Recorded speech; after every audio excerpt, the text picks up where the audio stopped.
بسم اللہ الرحمن الرحیم۔ بسم اللہ الشافی۔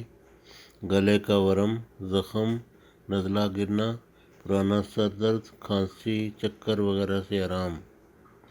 ایک خاتون جن کا تعلق ضلع سیالکوٹ پنجاب پاکستان سے ہے کا بیان ہے کہ وہ مذکورہ بالاوارز میں عرصہ سے گرفتار تھیں اور بے حد پریشان تھیں۔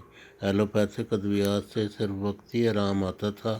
انہوں نے خاکسار ڈاکٹر مظہر آف کینیڈا سے آن لائن فری طبی مشورہ لیا اور ادویات استعمال کیں۔ خدا نے مستقل شفا بخشی۔ وہ ادویات یہ تھیں: نمبر 1، گلے کے ورم، سوزش وغیرہ کے لیے یہ ہے بنا ہوا ڈاکٹر ریکویک جرمنی بصورت ڈراپس قطروں کی شکل میں ہے۔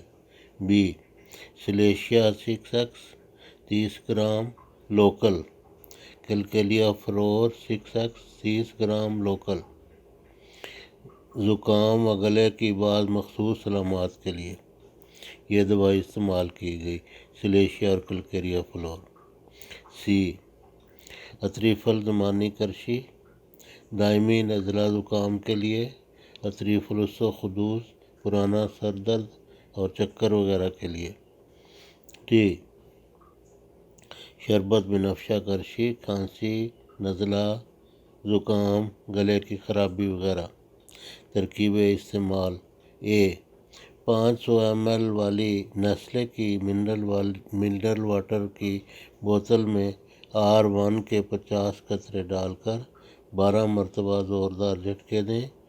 2 ڈھکنے 3 بار کھانے سے آدھا گھنٹہ پہلے پئیں۔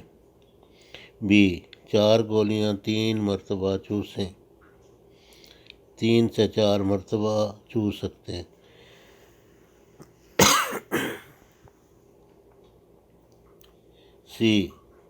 ڈیڑھ چمچ چائے پر ہر ایک کا ملا کر نیم گرم پانی کے ساتھ سوتے وقت استعمال کریں، یعنی وہ جو معجونے ہیں۔ 2 چمچ شربت 3 بار چاٹیں۔ پرہیز: ریشہ و بلغم پیدا کرنے والی اشیاء، ترش و تیل والی اشیاء، پیٹ بھر کر کھانا کھانا، اس سے بھی پرہیز کریں، پیٹ بھر کے نہیں کھانا۔ غذا: سبزیاں، دالیں بما چھلکا، پھل، خشک پھل، ڈرائی فروٹ، مچھلی کا گوشت یا مچھلی یا السی کے تیل کے کیپسول مدافعانہ نظام کو طاقت دیتے ہیں۔ سچی بھوک پر کھانا کھائیں اور بھوک سے کم کھائیں۔